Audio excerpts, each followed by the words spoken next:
Okay, hi. This is the welcome to the voiceover to the art of game design, which for the first 6 minutes we're going to do a voiceover. And the reason we're doing a voiceover is the mic was bad, and Andrew figured it out about 6 minutes into the talk and comes up and replaces it. But I thought I would do a voiceover to at least help make sense of just not just total silence.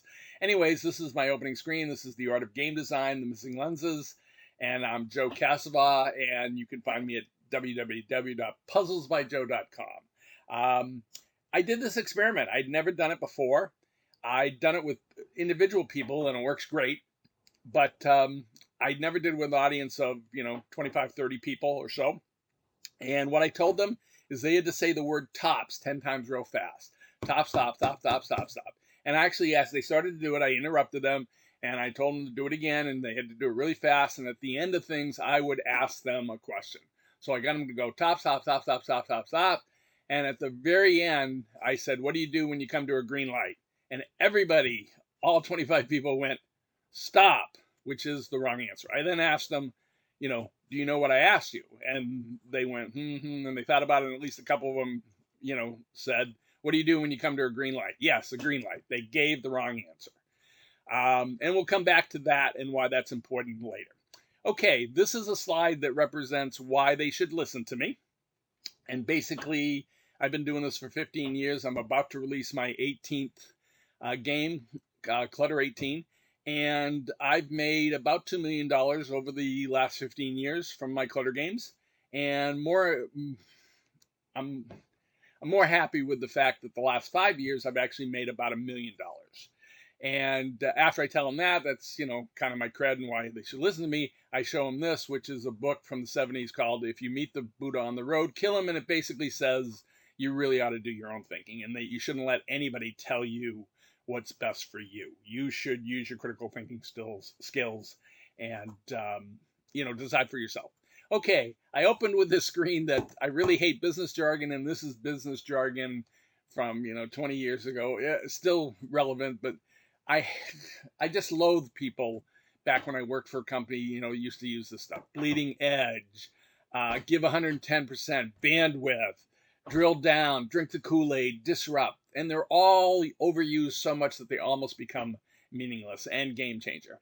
And I did this to lead up to the one I really hated the most back in the day, and it's called Paradigm Shift. Yeah, I timed that well. That's good. And the thing is, though, I decided that this talk with the lenses that I really went through a paradigm shift, and I wanted to share 3 or 4 paradigm shifts that I sort of went through. And what is a paradigm shift? Well, a paradigm shift in the business world, a paradigm shift is often change in the perceived, I can't even read that, perception of how things should be done, thought about, done, or made. It's just, you're supposed to rethink everything. And it's just not everything is a paradigm shift, but some things truly are. And that's part of what we're going to talk about in this talk. And I decided there was 3 books that really put me through a paradigm shift, and that's what we're going to talk about. One is Godel, Escher, Bach. Great book, won the Pulitzer in 1979. One is Software Engineering at Sea, and one is The Art of Game Design, which mainly this talk is going to be about. But all 3 books are masterpieces, and they really did change my thinking on things on the at the time. Okay, so coming up next, I think we're going to start with Godel, Escher, Bach, which we are. And Godel, Escher, Bach is a book about whether AI is going to be possible someday. And different people get different things out of it, but I got out of it that started the thought that basically we're AI. I've been mostly an atheist or a spiritual soloist my whole life, but I kind of think we're no different than AI, and that's what this book sort of, it didn't lead me to believe, because that's not the point most people get out of it, but it's the point sort of I got out of it, and so forth. And in a second here, where there's Andrew with the mic, we're going to cut this off, and there's a picture going to be shown called Mu, M-U, from the book. And I'm going to insert that in so you guys can see it better, which is the one benefit of doing this voiceover. But I'm going to let the voiceover end now, and we'll just pick up where the mic is. So we'll go from there. 2 seconds. So what mu means is, let's say, does dogs have soul? It's just a stupid question on some level. So mu is the answer to when somebody asks a stupid question. But if you look at this diagram, what you see is the M is all made out of holism, repeated. And the U is made out of reductionism, repeated. But if you look deeper, the holism is actually made out of reductionism. And the reductionism is made out of holism. And actually, if you go deeper in this and you can really see it, all those little letters of the alphabet, they're made up of mu, M-U, M-U, M-U, over and over again at a deeper level. And this is just one of the many great little things he does within this book.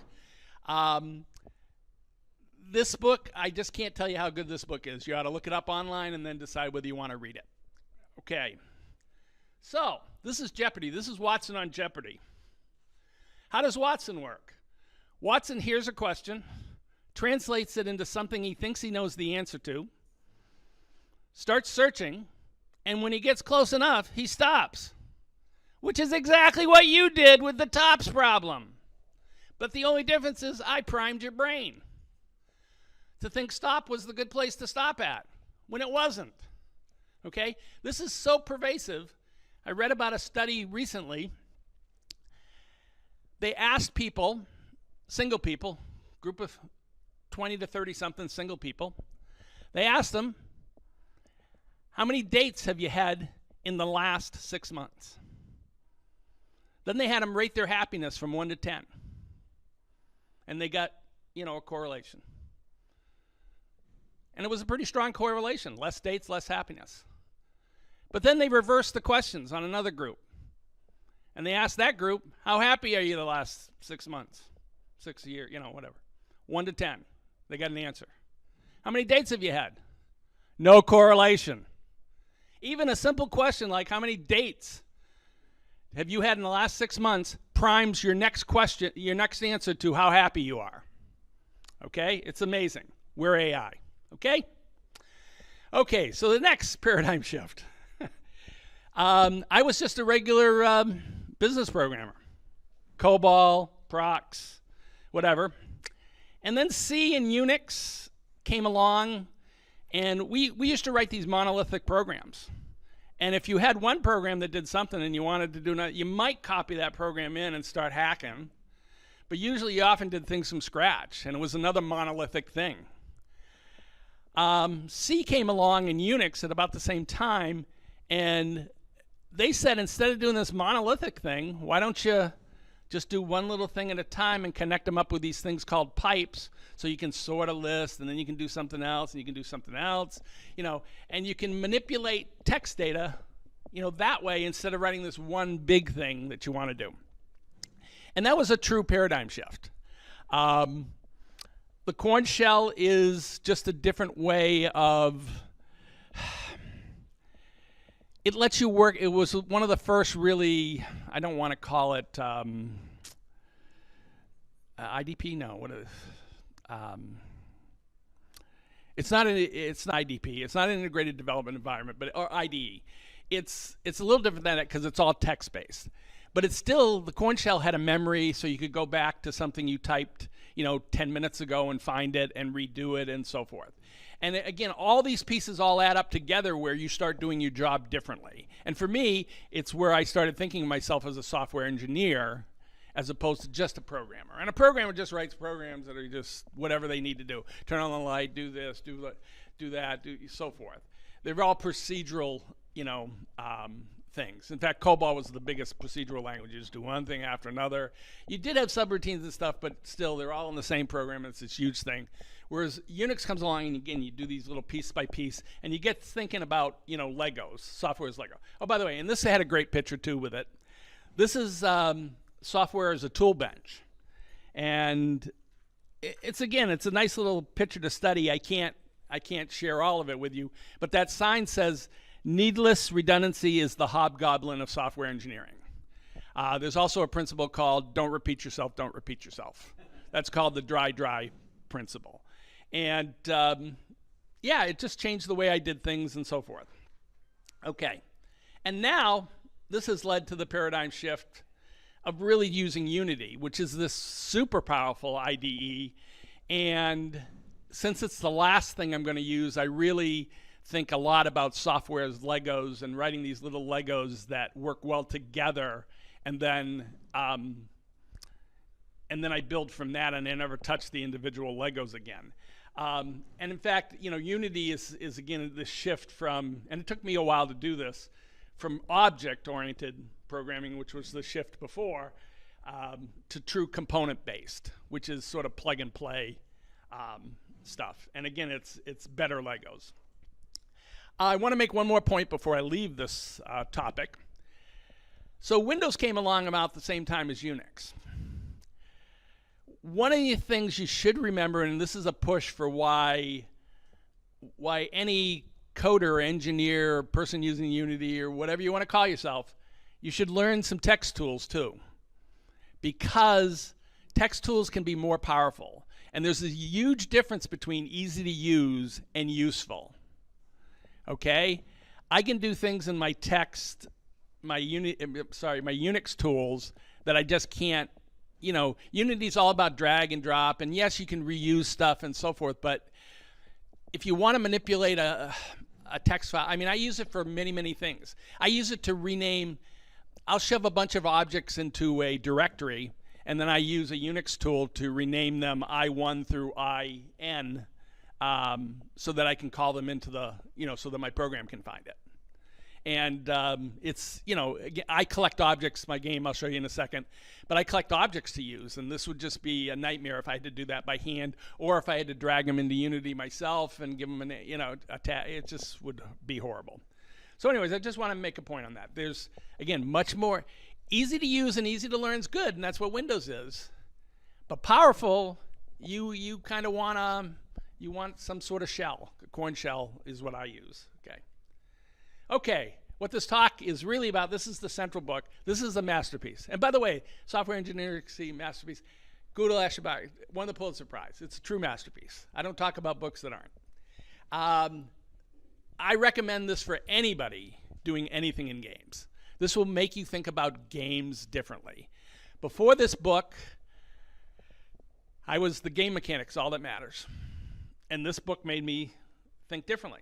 And it's gorgeous. Oh, these aren't in the book. This comes with the book. These are called the lenses. And you can find these online. And he basically gives you 113 different ways to look at your game and think about things. Like this one on the left is the lens of emotion, the lens of the infinites on the right. And I just jumped through and grabbed a bunch of random ones, actually. And and of course, before I go on, he draws a great picture. That's just, again, another masterpiece. He starts with this designer at the beginning, this picture of a designer just in the middle. And by the end, every time he's added a little thing to it, he's made this diagram of how the designer interfaces with the game, which is the player and the experience. And it's all these things he's tagged throughout that, build this thing.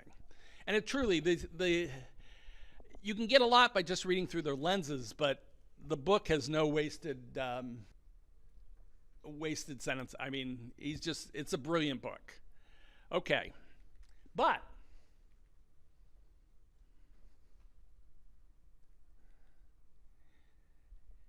there's some lenses. First of all, I'm going to start with a couple lenses that I think Clutter did really well.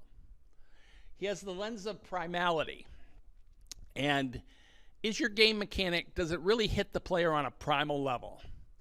Well, for sure, that's what my game does. Just looking at a clump of things and picking out two things that are exactly the same, that's what we're built for. It's why we're vertical and not horizontal, and it's why we have bilateral symmetry. And immediately you can look in there, you can see the two blue Legos, you can see the two footballs? Yeah, the cell phones. Anyways, you can see them. And all you do in my game is you click two of these and pop them off. It's like Mahjong with no borders. And at least 30 to 40% of the people go, why the hell would anybody play this game? And there's then another 30 to 40% that this game is so freaking addicting. Addicting is the number one word they use to describe this game. And it's not just this, because it's because of variations and stuff, which we'll get into in a second. In fact, this is, again, the primality and so forth. Nobody can just eat one. The games are short, and they always want to play that next little 3-minute, 5-minute game.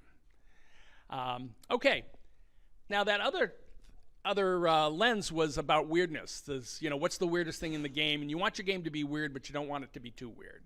And I just wanted to share that over time, my game the story at least, has become really weird because it's just this meta.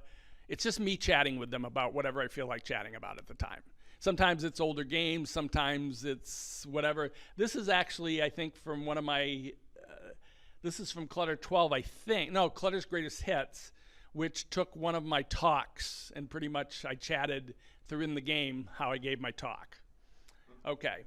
And what's really nice is I just do the snippets. They have 100 levels to play the quest, but after each one they get a picture and a quote, and they get me chatting. Sometimes it's about the game, sometimes it's about my next game, sometimes it's about asking them questions. This was called Clutter's Greatest Hits, so there was sort of a music thing. But there's a concept called death of the author, which is the less you say, the more they'll put into it.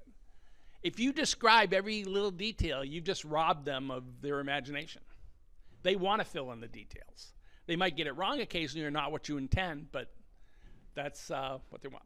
So this is one of my later, this is from that same game, and I just want to show you, this is also just the basic clutter. All you have to do is find two things that are exactly alike. And what's really nice is, I created these object sets on purpose, and there's a hard cube and a soft cube for each of the cubes. There's red, green, and blue. There's black dots, black pips versus white pips, and I think that's it on that. But anyways, again, you pop off, you find a couple and things pop off. And by the way, things pop off so that it's not, in the earlier clutters, I probably would have had this be just this and you find the 10. But man, finding that last one is a killer. So I try to make it more fun for them. So one of the ways it's fun is I think every match you match, a couple pop off. So by the end, you really only have to find a match out of maybe 10 guys hanging around. Okay. And he has a lens of chance that sort of covers this a little bit, how much randomness is in your game. But he doesn't go far enough. Because if you really do random right, you really get into the mode of replayability. And the reason my game is so addicting is every level is replayable. And there's been people that, I have customers, fans, that are playing one or more of my games. They play it every day for an hour and have been doing it for 10 years. And just like just one more, if they don't like a level, the next level will be different. Okay, enough about clutter. So he has the lens of fun. And I wanted to share this little anecdote. I loathed my first few years in the game, where I heard game designers or producer, or, it's really hard to find the fun. It's really hard to find the fun. Okay? So this is the lens of not being annoying. Okay? And you know what's easy to do? Find the not fun and stay the hell away from it. Okay? When they exit my game, I don't say, "Are you sure?" I have customers that love that. Okay? That's a programmer's ego or designer's ego. Why are you leaving my game? Did you mean to do that? Did you do it by accident? No. Okay? They wanted to leave, let them leave. Okay? My games come right back at the exact same spot. And there's no say, it's just auto, it just works. No hassle. When I worked in the business for the first 3 years doing a Mahjong quest for a company, if somebody didn't understand something, the answer was, pop up a help message and tell them. No! Okay, you don't want to do that. The less you can pop up, I do pop up stuff, but the less you use that as a problem solver, write better levels. Okay. So here's a lens that's missing from his book. This is the lens of the mirror, and this is basically, are you the guy to create the game you want. And if you're going to be the guy, you better have some brutal self-honesty. And I almost called this the lens of brutal self-honesty. But I want to read some of these questions you should ask yourself. How do you handle stress? How do you handle uncertainty? How do you handle negative feedback? How much do you procrastinate? Do you think you make your own luck? How long can you go without succeeding? Can you accept failure? What scares you the most? Are you talented enough? Are you creative enough? Are you a problem solver? When are you risking? What are you risking by doing it? What are you risking by not doing it? Can you see yourself actually succeeding? If you can't look yourself in the mirror and give your honest answers to those, find something else to do. Go work for somebody. You're not made to make games. Okay. I want to talk just briefly of the perfect storm that was Clutter. I knew where I was going to market it, distribute it. I had a support of my partner. My partner, she ended up being my future wife, but she had turned to me originally and said, can you do this game on your own? I said something close, but I had support from her. I'm a self-starter. I have the abilities to do it. I definitely have the confidence. I had tools available. I had the willingness to risk at least a year, and I had a semi-genius good enough idea. And the thing is, each one of those is its own lens, okay? I'm not going to go through them all, but you can look at your game, and get that. And we're going to start off. Oh, actually, I'm going to do the elevator pitch, and then I'll get back to marketing. So the elevator pitch for Clutter is, genius is Mahjong without borders. Nonverbal hidden object game. But the great Clutter debate was, is it a $2 million genius idea or just $2 million worth of good enough execution? And that's a trick question, because the real answer to the Clutter debate is this. Ideas are a dime a dozen, and the real genius idea is this. I believed a little part of a hidden object game that already existed, this hog pile they called it, deserved its own game. That it was a deep enough, rich enough area that I could write this nonverbal hidden object game that would be repeatable, and that was my genius idea. That with heart, so forth. And the thing is, this is something you can do. You can figure out your genius idea. It doesn't have to be a genius. It just has to be good enough for you. You have to figure out it's worth pursuing, and then you got to do it, and keep doing it, and keep doing it. Yes, so important. I'm going to say it twice. I'm going to yell it. This is something you can do. You can't do, if Clutter didn't exist, I couldn't make it today and have it be successful. The market shrunk enough. I couldn't get the inroads enough, whatever. That's why that was a perfect storm. However, I might be able to use my brain to figure out something else. I don't know what it would be, because I'm not going to waste my brain. My brain's already occupied with Clutter 90% of the day. My wife gets the other 10%. That's a joke. That's a joke, honey. Okay. Steve Martin once said, be so good they can't ignore you. I like to change this into be good enough and stick around long enough so they can't ignore you. And that's what Clutter's done. So let's talk about the marketing lens just briefly. One way to think of the marketing lens is think about the just the 5 questions that reporters are supposed to do when they report any story. It's who, what, where, when, and how. Who is your audience? What is really the game, but what's the game going to really be? Where are you going to sell it? When? Hopefully as soon as possible. Because if it isn't, the market's going to change. And how you do it is, can I do it by myself? Do I need other people? How do I really do it? Do I have the tools, et cetera, et cetera? Okay. I just wanted to show you this. This is the screen they actually get when they go into Clutter 18. And as soon as they click anywhere, they pop up a text that says, we're jumping right into the game. But this is to show them how big the game is.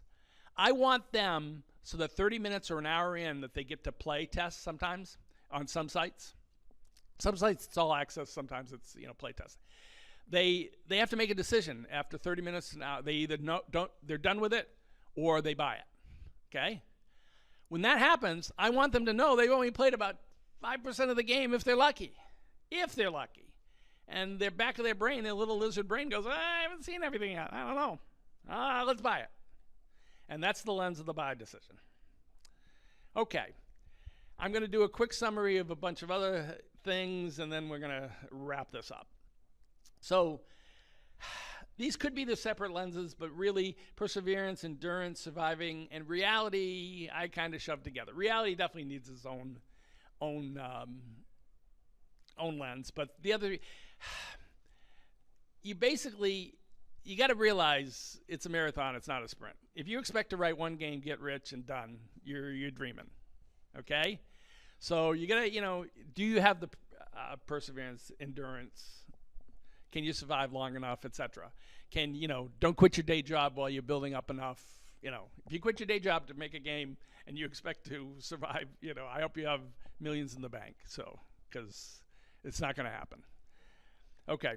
Then there's the lens tied in a little bit: production, execution, longevity, and franchise. You got to start thinking long term, whether it's DLC, whether it's again a franchise like mine. And I didn't, by the way. I learned this along the way. I didn't start out thinking I thought I'd write 3 games and move on to another game.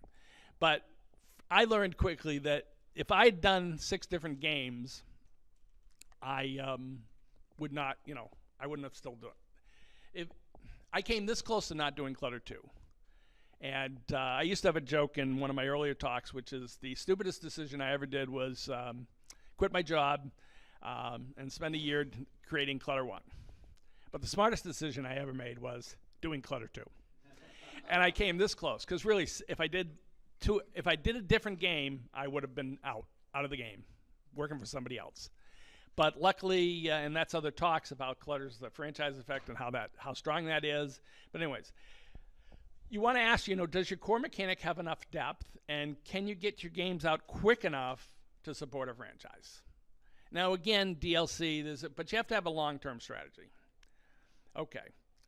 And the last lens here on this is self-meta rule-breaking experiments. You have to make sure you can be motivated in the long run, that there's something in it for you that's not just the paycheck or the profits, because you're in trouble if it is. And the question is, what might you get out of it beyond the usual things? And I mean, it's changed my life. It's changed the way I view the world, the way I think. I mean, it's just, I got lucky. So, and some hard work. So I used to think that the game mechanic is all that really matters. The book of lenses opened up my eyes to all the things in my game that I could do better. And some don't apply, but man, there's a lot that I went, yeah, you're right. I don't have to give up the game mechanic being awesome, but by the way, your game is not a game. I never said that. I didn't see this anyway. Your game is not a game. What your game really is entertainment. I think it's one of his lenses.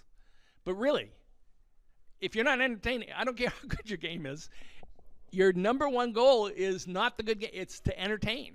That's what you're doing. I have a new lens that is the most important lens now, and we'll get to that in a second. So about 10 years ago, I used to close with this slide, especially talking to younger people, because this is an anti-slide in that this is there to teach them a lesson, okay, of where their focus should be. So I'm going to just read this. The best game I ever played is called The Game of Making Original IP. The score is in sales dollars. It is not for exposure. It is not for how much your friends love it. It's not for how beautiful it is. It's not for awards. It's not for finishing it. It's not for how much fun for you it is. And it's not for how much you've learned doing it. And by the way, that last one's the last thing I added because I had already done this slide, and I don't know, a few years ago, meetup after meetup, I'd hear about how much somebody learned doing their game, and I'm like, it's the wrong focus. Anyways, digital original IP and the franchise effect is the gifts that keep on giving. Okay, but about 5 years ago, that was great, great for my first 10 years ago. I got thinking about, what really is my mission statement kind of now. And it's really, I'm playing the game of making games faster while maintaining quality and enthusiasm and pushing the limits of the genre I created. And I got lucky. I created a genre. Woo! And the score is still in sales dollars. Okay, so beyond lenses, the lens of lenses. So the lenses are all reductionism. Remember that first thing? So I did the weave. I came back here. Okay, so there's reductionism. And lenses is really the reductionism side. It really is. It's only half the picture. It's great. Great book. Great thing to think about. But here's my promise to you. It's not a promise. Here's my thought experiment that you should do for yourself and then promise yourself maybe. I don't know. Or sit there and go, can I really believe this? But this is what I believe. Your future game will be bigger than the sum of its parts and surprise you in ways that you can't predict. Now, anybody who knows me hears that you can't predict. They know this slide's next. And that's for you to realize that right now, everything you do is in preparation for a future path that you can't predict. In other talks, I talk about my lottery ticket of time, where you should be spending your energy right now doing things to up your odds for a better future. You don't know which is going to pay off, but that's what you should be doing. But that's other talks. Okay. That is, does anybody know who that is in the middle? King Arthur, that's correct. That is Monty Python and the Holy Grail. And the Holy Grail of game dev is original IP that you own by yourself. Okay? Now, you might not agree with that, and that's fine, but that's my Holy Grail, and I got lucky. And legend has it that my very first sentence, full sentence, when I was a kid, was buy self mummy. And those aren't quite Legos, but that's from a Sudoku puzzle, and that's not me. But that was one of my first puzzles I really liked as a kid. Okay, so can anybody guess what the most important lens is? The lens of solopreneurship. Okay? The lens of solopreneurship tops all other lenses, and it's the path to the holy grail of owning your own original IP. You don't have to do it. There's a couple guys here that I met last year, and every time I kept pushing, hey, you might be able to do it yourself, they were like, you can't break us up. We're a good couple. But, you know, it saves time, energy. I did a game in 81. I spent 2.5 years on it. It had everything in the kitchen sink. I did it to learn C at the time. It made zero money, got me 3 job offers, which was nice. But I did it with a partner who did this little 10% of it, writing me faster graphic routines. So we didn't use Microsoft graphics. We used his, and it was 10 times. It was really nice. But he held up shipping the game when I wanted to ship. And I'm like, 90 to 10. But we had made an agreement, 50. So, and it was. So anyways, you have no arguments with yourself. I mean, you have arguments with yourself, but it's yourself. So you're going to, right, it's still a win. So, and everything goes quicker. And, you make it what you want it to be. There's just no freaking debates. It really is. So that's it. That's the end of my talk.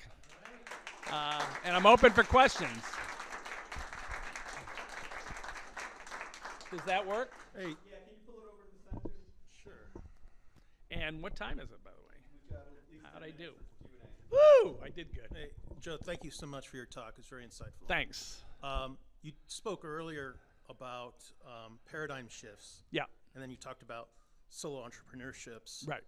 And one paradigm shift I think we're all seeing that maybe could help those solo entrepreneurs is the use of AI in game development, not just in the game itself, but in development. I wanted to know your thoughts. So, so a couple things on that.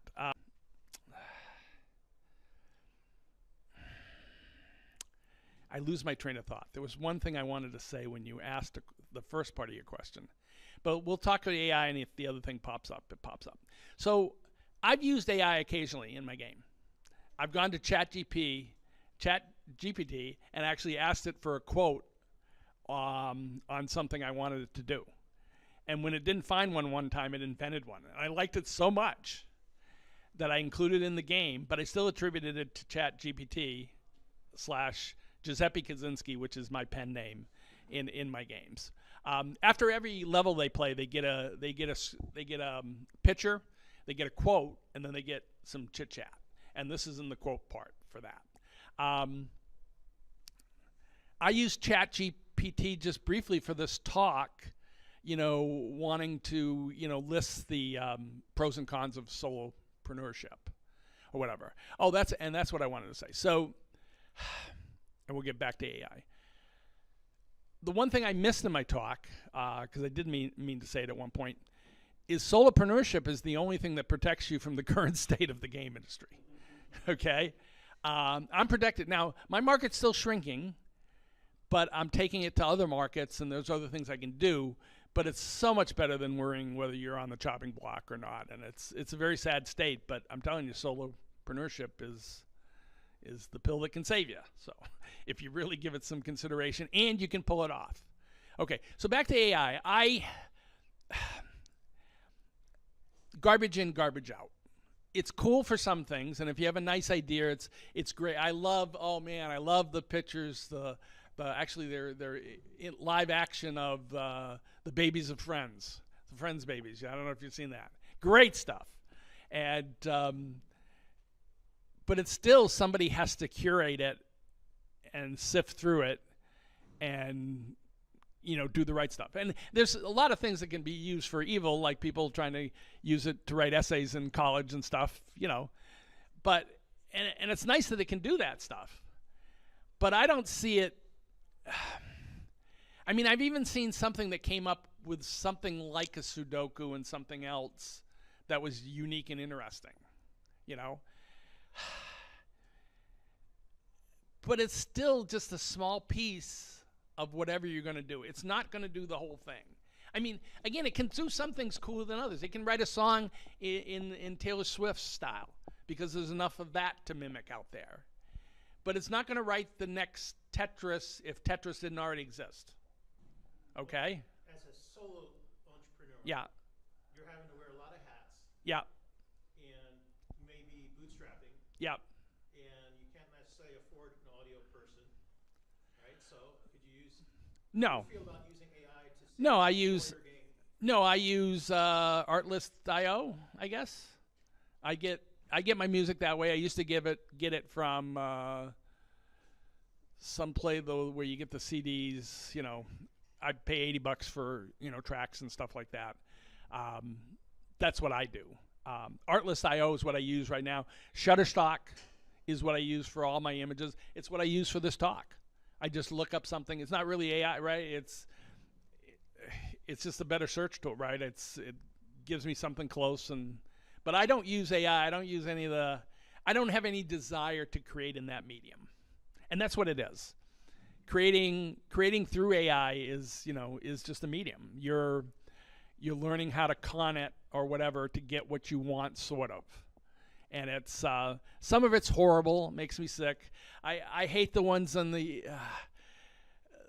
I hate all the. I don't know who came up with the idea, and but it's somebody dancing around and AOL or America's Got Talent judges reacting to them, and then all of a sudden they turn into a bird or something else, and it's just like But I'm sure that'll be popular someday or whatever. You need to come up to the mic if you could, please. Yep. And for those who are interested in AI in games, we have the Transformer AI Conference at KSU April 26th to 27th, featuring the head of AI for Take-Two Interactive, Dr. Luke Dickin. So come on out, Joe. Yeah. He'll make converts of you. So my last comment on AI is, you got to remember, I'm an old dog that doesn't like new tricks. I finally did go to Unity, but I still use VI from the 80s. That is my, because I don't want to learn a new editor. Anyways, question. Go ahead. Yes, sir. So you stated you've been in the ecosystem for a long time, right? Longer than me. So something I'm curious about Now, is what do you mean by the ecosystem? computing ecosystem, programming. All I of it. started programming in 81. Okay. So we talk about AI, and I think recently when people think AI, they think generative transformers. Right. If you look at AI from a traditional perspective, you're looking at expert systems, knowledge bases, inference, Right, sure. symbolic logic. Yeah. So do you think there's a distinction between those two, I guess, perspectives on AI and how we apply them to games? Sure. For instance, I mean, it's all definitions and slippery slopes and stuff. But the Unity environment, to me, is freaking the editor, the VS Code. Just take VS Code. VS Code is what I would have considered AI, 30 years ago, because so I tried what it was called omnipresence way back or something like that. It would do code complete, but it was hard to think of an editor that could actually jump out and do other stuff, but it at least did some code complete. But it ran so slow, I couldn't use it, right? In VS Code, it's just amazing that I no longer worry that much where I put things, because I can just right-click and say, show me where they all are, And I used to spend time in my code making sure everything was where it should be because I want to find it later. I don't have to do that anymore. And if that's not AI, right, on some level, correct? But it's a very specific task. There was a joke, here was the formal definition of AI prior to, let's say 5 years ago. AI is defined as what it hasn't done yet. Because all of a sudden AI would play chess, and that was the big one. Oh, no, that's not really AI. Oh, next one. Oh, can do this. Oh, no, that's not really AI. So that's where I think you come to the difference between the statistical. Oh, yes, sir. My bad. So that was sort of the objective of me asking the question was you have the statistical camp of AI, yep. Right? And then you have the traditional expert system symbolic perspective on AI. And so we know that old video games use decision trees and knowledge bases right. and stuff to develop the game in play while somebody's playing the game, right? Right. So I guess what benefit do you see into research to more traditional perspectives on AI to advance games as they are now? Not necessarily using generative AI to add content and assets to a game, if that makes sense. Yeah, I don't quite see it. It's like asking, will a robot ever make pottery? And I'm sure they could make it. And they could make that, they could use LLMs to make that robot really explore some stuff. And it could probably learn. I mean, I'm truly impressed with LFO, I guess, LF0 or whatever, that's the one that plays chess, that does things that they don't understand.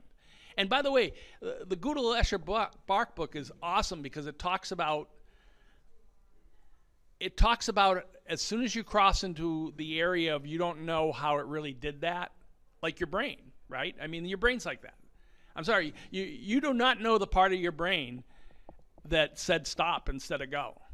You have no idea how that works. It just goes down and they shout up, and you can have all these models in the world, but you don't really know how that works. And that's why AI is becoming at least realer, is because that's happening. AI can surprise you. But I don't want to talk about AI. I am an old school guy. I'll never be using it generative or any. I will never.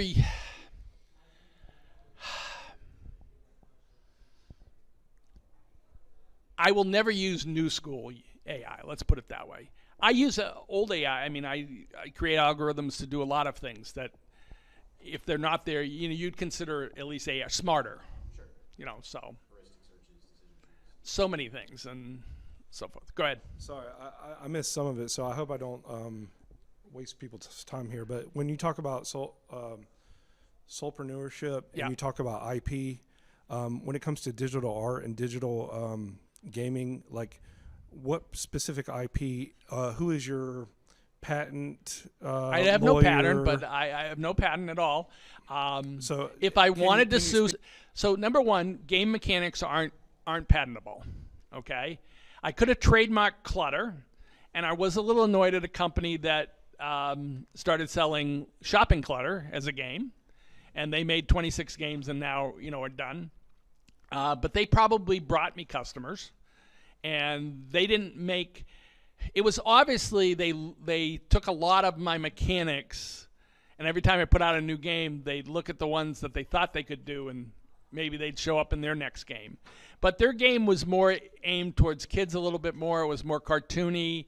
And again, unless I really wanted to hire a lawyer, I wasn't in the Tetris ballpark, right? If Clutter had made me millions, I might want to protect the brand. But I'd never felt the need to protect the brand. And I knew that at least first use, would protect me on some level.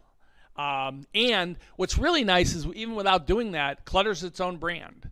It's Big Fish makes a distinction between the old style hidden object games, which were hidden object part, what they call hope or partial adventure, and pure hidden object games. And mine is the top and the best of the pure hidden object games.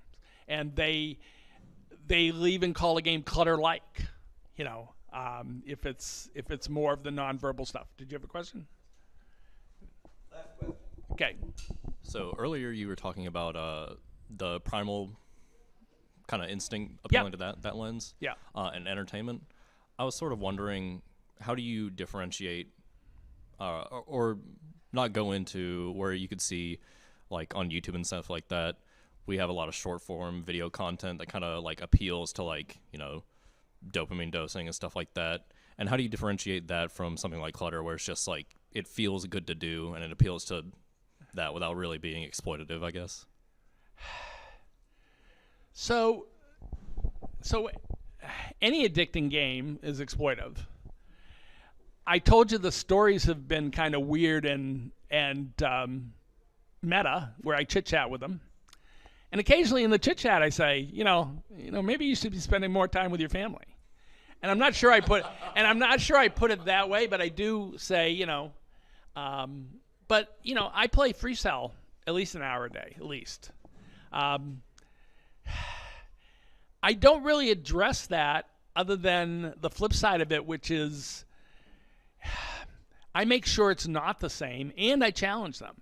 Every Clutter has been, I won't say necessarily harder, but I've pushed the audience and they've come with me. Some have gone, nope, too far for me. I'm going back to the early Clutters. But I